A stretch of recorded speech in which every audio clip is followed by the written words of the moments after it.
Listen to the people.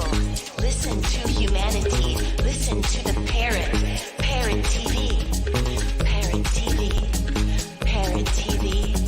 Parrot TV. Listen to humanity. Listen to the parrot. Parrot TV. Parrot TV. Parrot TV. Do you know that there is a publishing company that wants to make life easier for you as a writer? It's called World Inkers Printing and Publishing. We publish in all different languages, and we're looking for writers of all genres, all formats. We're looking for scholars, ghostwriters, playwrights, poets, short fiction, novelists, you name it. We're looking for anybody who is interested in writing and the craft of writing to be in touch with us. You can reach us at info.worldinkers@gmail.com. With World Inkers Printing and Publishing, you do not require a lot of money to publish with us. Contact us today at info.worldinkers@gmail.com. Become a winner with other authors at World Inkers Printing and Publishing. Give us a shot. We will surely finish you. Hi, welcome to World Inkers Network. I'm Dustin Pickering, your noble and honest host. Today we have Athena Kildegaard. Athena Kildegaard's previous books of poetry are Course, Ventriloquy, Cloves and Honey, Bodies of Light, which was a finalist for the Minnesota Book Award, and Rare Momentum. She's also co-editor with Margaret Hass of the anthology Rocked by the Waters Poems of Motherhood, which won the Midwest Book Award for an anthology. Her poems have been set to music, and she was the librettist for the cantata To Know the Path, composed by Linda Koschel-Meyer. Kildegaard teaches at the University of Minnesota Morris. This is episode 293. Welcome to the show, Athena. How are you? Hi, Dustin. I'm so happy to be here with you. Wonderful. I'm glad to see you. I've read Ventriloquy. I didn't have much of a chance to go through Prairie Midden, your new book from Finishing Line Press. So tell us a little bit about the process there of putting that book together and what you were wanting to convey in that piece, in that work. Great. So I'll just hold it up so people can see Prairie Midden. It's called. It's from Tinderbox Editions, which is a fantastic press based in Red Wing, Minnesota. It's okay. Yeah, I want to give a shout out to Tinderbox because they're a fantastic indie press run by the publisher is a woman, Molly Sutton Kiefer, who's I just think the world of. Yeah, so this book, I live out in western Minnesota, which is a part of the world that used to be the eastern edge of the tallgrass prairie. Mm-hmm. And now in Minnesota, less than 1% of the prairie remains. So this book is really set on the prairie and is thinking about the loss of the prairie. And in particular, a lot of the poems in the book are told in the voice of an imagined, I call them prairie daughters. Mm-hmm. So the first prairie daughter poem is from 1836, which is really about the time that white settlers began the destruction of the prairie. And mm-hmm. then the last of the prairie daughter poems is dated 2036. So in the future, sort of a time when there's really possibly even less prairie than there is today. I hope not, but mm-hmm.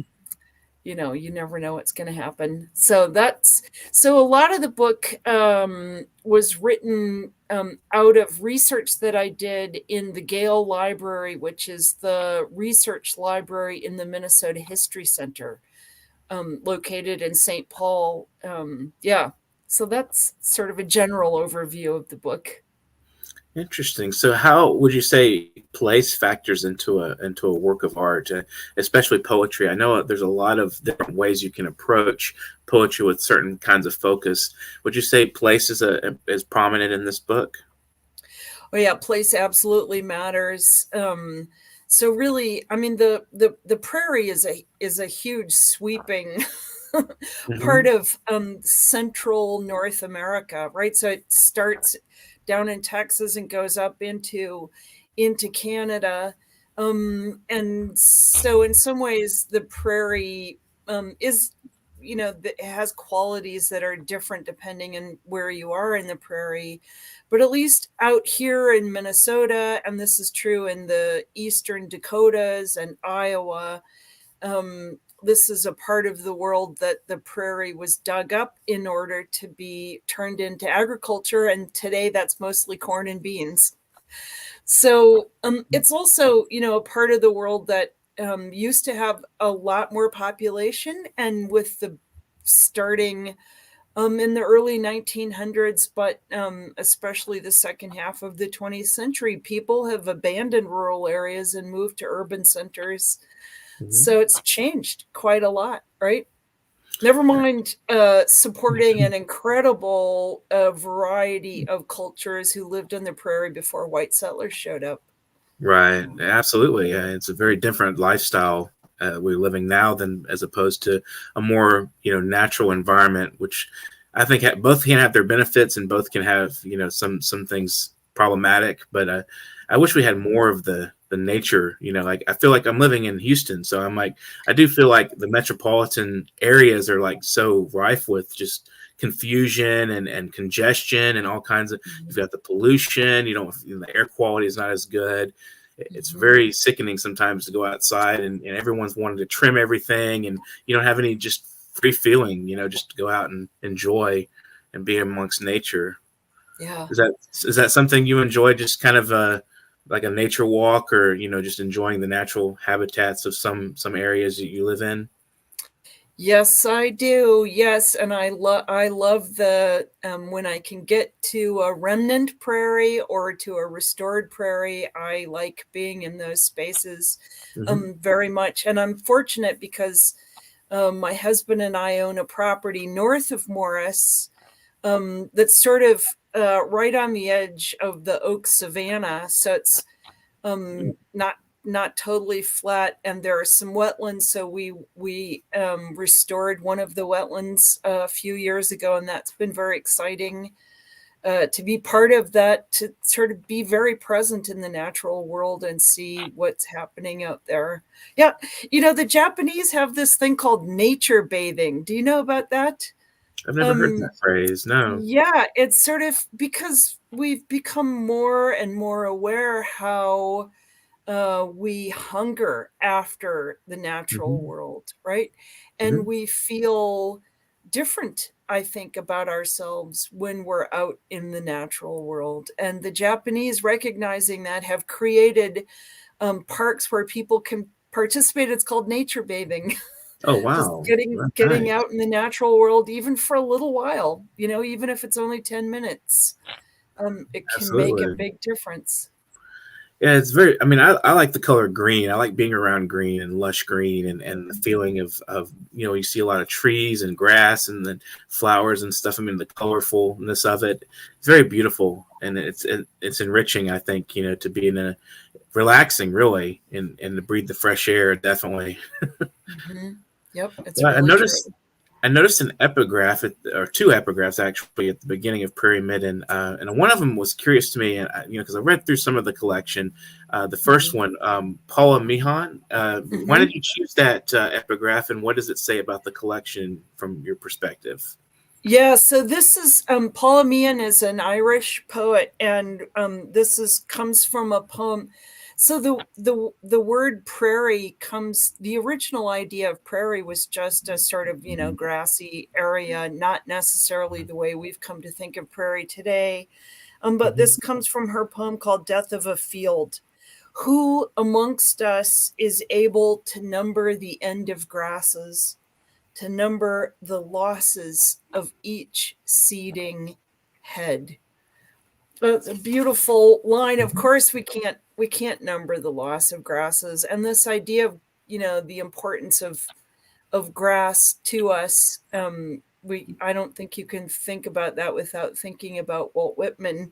Mm-hmm. And grass, just a grassy area, and I'm not talking about lawns, Right. which is another thing altogether. But if you're out in a field of grasses, of course, you're not just looking at grasses, you're looking at flowers, forbs. And it's a place that's alive with all sorts of creatures Hmm. and small creatures, insects, but also birds, bobolinks and meadowlarks and mammals, voles and wolves and bison and everybody in between. So it's a living space, and those seed heads are worlds. Each one contains a world that, Hmm. if it's allowed to germinate and sprout, contributes to another world, Hmm. a more diverse world. And so I feel a terrible loss every time I drive out into the countryside here. These worlds that are gone to us. Yeah. Would you say mourning and loss plays a part in a lot of your work, and just in general? I mean, not necessarily of people or just in things, and every just the fact that you're mentioning the prairies and the nature and the loss of the habitat, and and that, and then and ecology and so forth. Would you say that mourning is a big part, or loss also is a big factor into your writing? I absolutely do. Yeah. I teach a course called the Environmental Imagination, and I tell my students at the beginning of that class that there are two sort of emotions or themes that we carry through the semester. One of them is wonder, right? Hmm. I mean, I hope that many of my poems create in people a sense of wonder about the natural world and our place in it. But the other side of that wonder is mourning, because so Hmm. much of it, we're losing it, right? So Absolutely, very I don't rapidly. see how we can be alive today and not be aware of these two things. Yeah. Absolutely, and I think I've noticed that, at least me personally, when in my writing, I tend to reflect the morning side more, because I feel Mm, like in this day and age that we're living in, that's the schemata that we're working with, because of you know climate catastrophes, and all the loss of everything we're seeing, and the difficulty that human life is having right now. To me, yeah. in my work, it's gotten a little darker, on the darker end. Hmm. You think that Yeah, there's it's like a true. spirit But of I the mean, times, maybe? yeah. Yeah.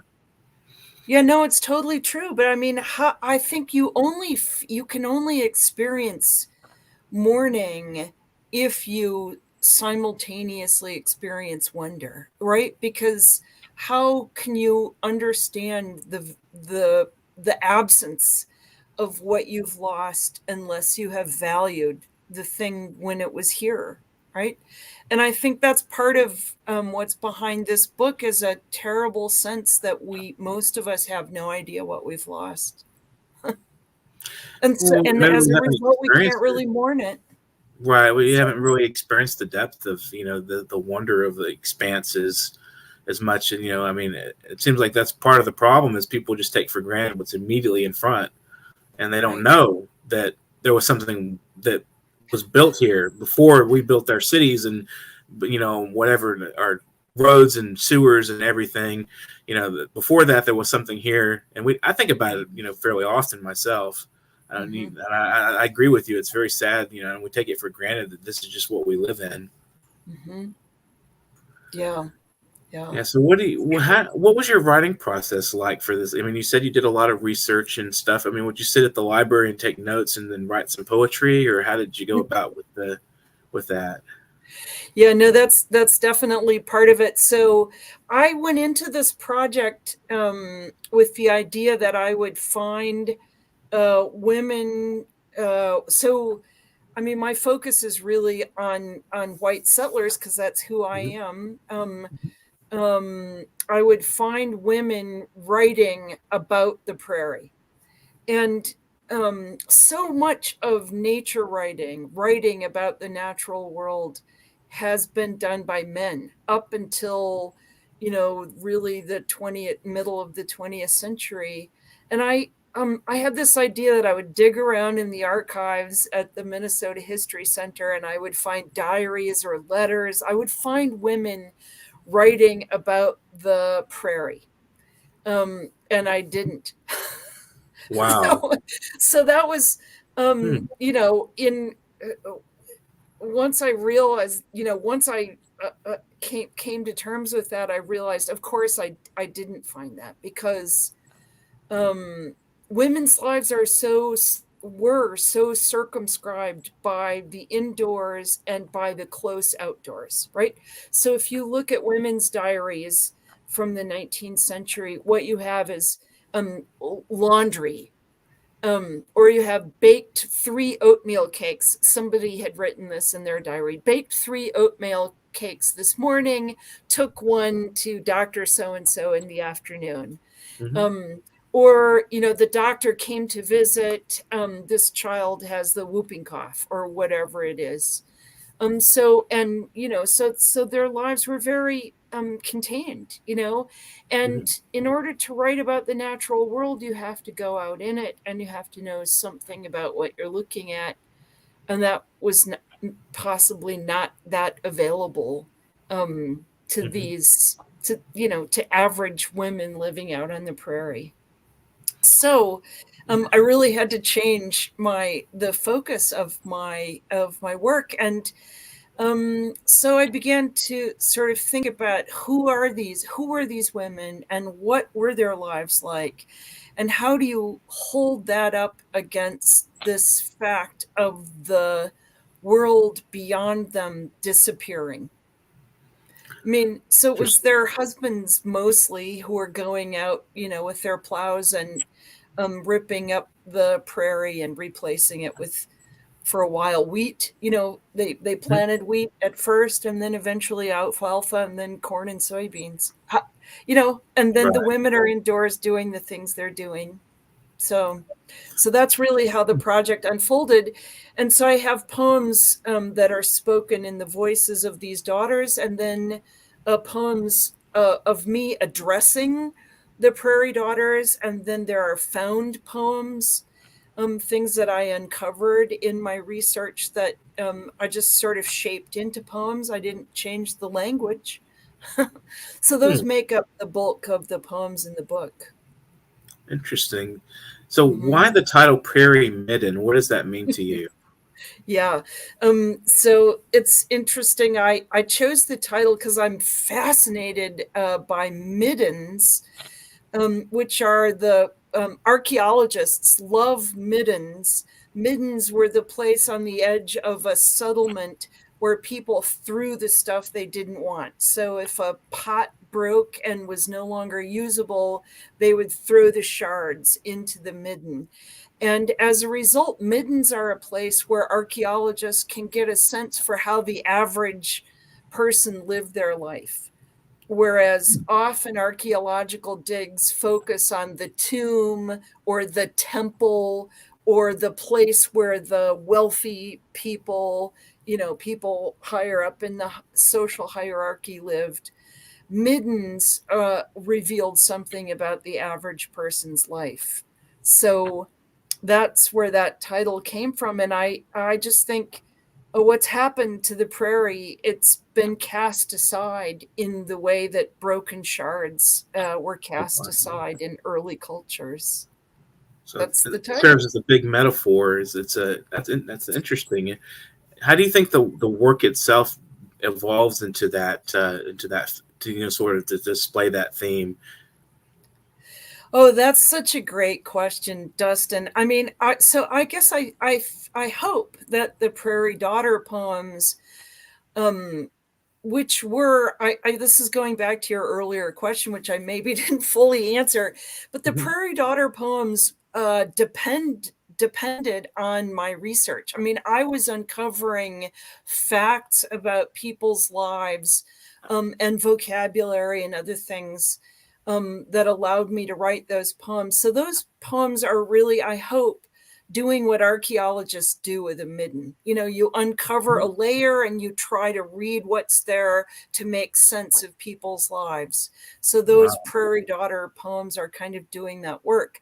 And then at the same time, I have poems in here where I'm sort of asking, you know, what is the story that we're hearing? What are we not hearing? Yeah, so I'm hoping that the poem is kind of an enactment, if you will, of digging up a midden. That's fascinating.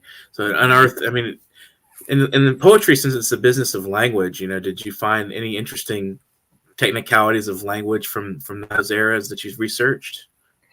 Yeah, well, some fantastic vocabulary and anti-phlogiston, which I'm not even sure how you pronounce, but you know, yeah, some really fantastic vocabulary, you know, was given to me. I uncovered. Yeah. Interesting, fascinating. It's interesting how you know, like you're serving as a sort of language architect or a language archaeologist in a way, and digging up some of these old vocabularies, and as a linguist too. I mean, do you have a background in linguistics, or just that's something you were just kind of intrigued by? No, just the poet's love of words. Absolutely.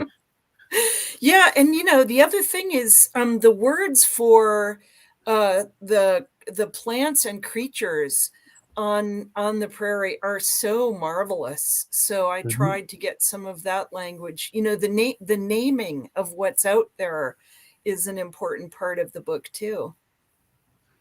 Absolutely. So we're going to take a brief break, but we'll be back with some of the work from this wonderful sounding collection. So let's just take a brief break right here, and we'll be right back. World Inkers Monthly Magazine is a fine source for your literary interests. It's an all-source magazine with poetry, prose, and essays and articles, as well as interviews. It's all full-color art and photography from a variety of voices and artists. You will find this magazine entertaining. This is an all-purpose readership, and we are looking for new voices. This sleek, full-color edition of World Inkers Monthly Magazine will be something pleasant for your eyes as well as for your mind.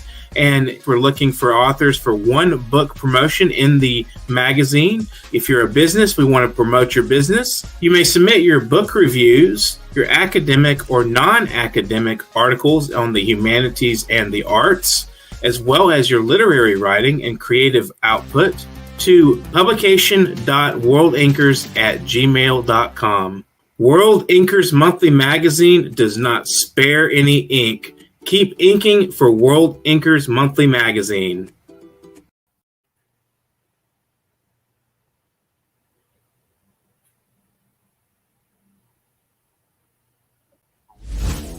Hey, sports fans! New York Parrot has come out with a great new show for you guys, Sports with Rich. Broadcast time 10 p.m. Tuesday evening.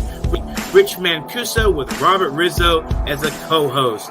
Sports with Rich is captivating, informative, and entertaining, and it will pertain to all American sports such as soccer, football, basketball, baseball, athletics, wrestling, you name it. Get rich information from Rich Mancuso on Sports with Rich. Parrot TV, the voice for humanity.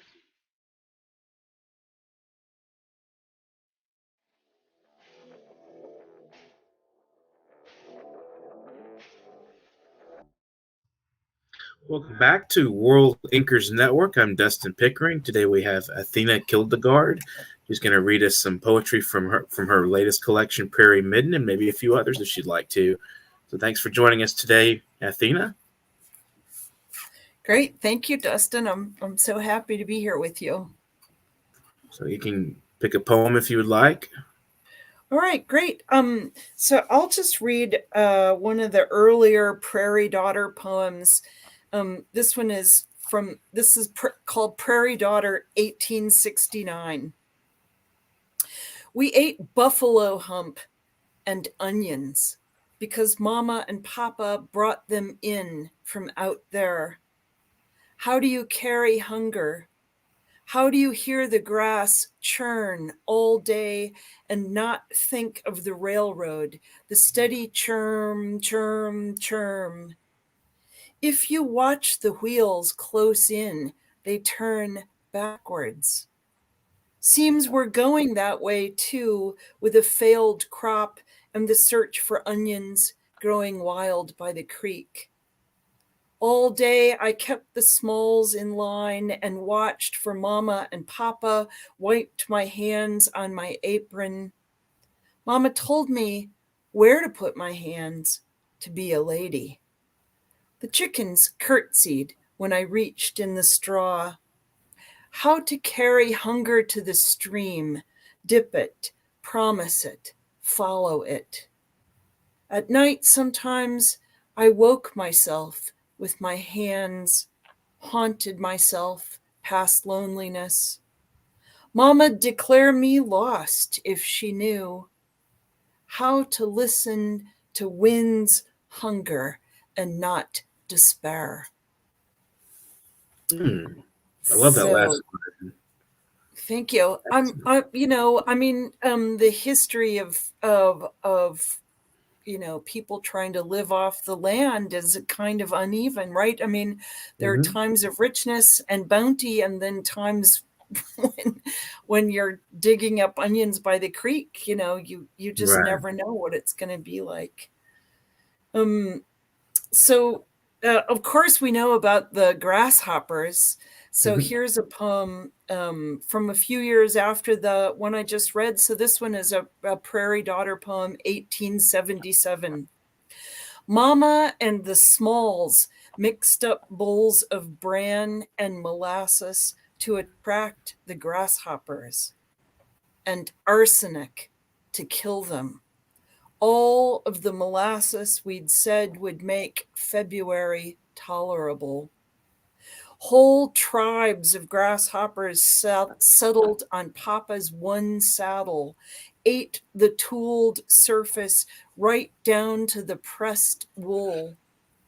Imagine all those tiny mandibles sawing and sawing at what was once cow. And the cows, twitchy in the field, laden with the winged mob, and their bellies full of what we'll long for come winter. There's no escaping the plague and no knowing what sin brought it. Papa said the priest led a parade down Atlantic Avenue in his white cassock, someone carrying the cross, praying that the grasshoppers be purged. That's actually a true story. Imagine that. It wasn't here in Morris where I live, but a priest really did lead a parade downtown, hoping they could get divine intervention and chase off the grasshoppers. Locusts. Right? Like locusts. Right. Isn't that a hoot? Yeah, it's sort of the same thing, I guess. That's funny. People are strange sometimes. Right. Right. Whatever it takes. I mean, it's also, it tells you how desperate people were, right? And how terrible those plagues of grasshoppers, of locusts were. That makes you think a little bit too about the nature of we're living so comfortably now in terms of the abundance of food and stuff, that the role that religion and ritual played in the life of someone whose life was so uncertain, and they didn't know if they were going to eat, what they were going to eat when, and how they would have to almost petition the gods for something, to make sure that they had security, or at least a feeling of security. Whereas now we're pretty comfortable, and we don't have to worry about it. The religion is kind of declining in influence a little bit more than back then. Yeah, no, you're right, and it's really true. And we're only talking 150 years ago. It's not that long ago, which is kind of, shocking. Maybe, I don't know. Yeah, very interesting though. Would you like to read another poem? I would love to. So here's a found poem. Dear Mama, a found poem. I can tell you I have the real recipe a friend's sister got from her doctor after she'd had 4. 1 pound cocoa butter, 1 ounce common boric acid, 1.5 ounce tannic acid in a saucepan over hot water. The cocoa butter will melt. Pour 1/2 inch thick in a pie pan, cool, and cut in 1/2 inch squares. Like fudge. Smells good enough to eat. Before each time, put one of those pieces up there. It will melt in a minute or so. Those absolutely won't harm. So I don't know if you catch on to what's going on here, but this is a method of contraception. Oh, wow. Okay. Right? So I think this is so fascinating, that a daughter is writing this to her mother. And it contains ingredients that no one today would have in their shelf. Boric acid, tannic acid, right? But this was a time when women had like chemistry sets practically in their cabinets. They made their own soap. They made other cleaning supplies, and they made their own contraceptives. What a crazy thing, right? Right. Yeah. Again, back to the difference between then and now, and they, even the native people, had methods of, say, abortion and things like that we wouldn't think of today. And so it's kind of, I like to laugh at these these pro-lifers that are like, we have to stop abortion. It's like it's something new, Something new. It just came out of like the 1970s sometime. Oh, now we can kill our children with no conscience. It's always been something that has been part of life, Right. Yep. So that's interesting that that we have that kind of insight there in your book, to the dimensions of a life. When was that poem taking place? Yeah, that so this would have been it's between 19 I can't remember when the letter was written, but it's between 1928 and 1933. So we're talking Great Depression, Dust Bowl era, a time when you just didn't have, a lot of people didn't have the means to welcome more children into their lives, Right. So you have to do Sometimes something. necessity is the mother of invention, you have to do what you got to do. Exactly right. Exactly. Why right. I think people should stand away from each other's lives a little bit more, and that's another complication of the city. We're all in each other's, place, and it's like, it makes it a little more stressful for people to just enjoy the privacy of their space, I think, Yeah, it's interesting. Yeah, but I mean, at the same time, one of the things we do know about a lot of the people who lived out on the prairie, who were not settling in small communities, but were on farms, they are long distances from one another. I mean, not long distances by today's standards, but if you had to get somewhere by saddling up your horse or walking, you were a long distance from each other. And so people had a lot of time to themselves, right? But also visiting was a big deal. And, before radios and certainly before televisions, people entertained themselves by getting on a horse or getting in a cart and going to visit their neighbors. And you would take your violin with you, or maybe your neighbor had a piano, and you would make your own fun. You move the furniture out of the way and have a little dancing in the living room or on the front porch or wherever you are. Right. Different times. I just find it interesting how you went through and you researched and you've kind of created this world in Prairie Midden of not really antiquity, but the past of this country, when the things were much different, and it might serve as a good reminder of how things can in fact change and rapidly. I mean, we're talking 150 years, 200 years ago versus now. It's fascinating. Yeah. And It's really you went into that almost blindly because you were going for one thing, going to search for one thing, and you found something else. And that's another fascinating aspect to this book, I think. Yeah. Thanks, Dustin. Yeah, no, it's definitely true. And I mean, I found myself really falling into these different eras that I'm writing about and gaining a kind of admiration for these people and what they did. Mhm. At the same time, carrying a sense of horror, because we're also talking about an era in which we forced people off the land, Mhm. the native peoples off the land. And then the 1850s and 60s, we're seeing white settlers doing everything they can to wipe out native peoples in this part of the world. That's pretty horrible. And then just the destruction of the prairie and the whole diverse communities that disappeared with that destruction. And the Wow. buffalo, of course, Oh, bison. yeah, Yeah. absolutely. So it's like an admiration mixed with deep sadness at the same time. As you said earlier, wonder and mourning. Yeah. Wonder and So, what would mourning. you like to say to our viewers in conclusion of the program? Oh, well, I mean, I hope you'll buy my book and read it. I mean, I would love that so much.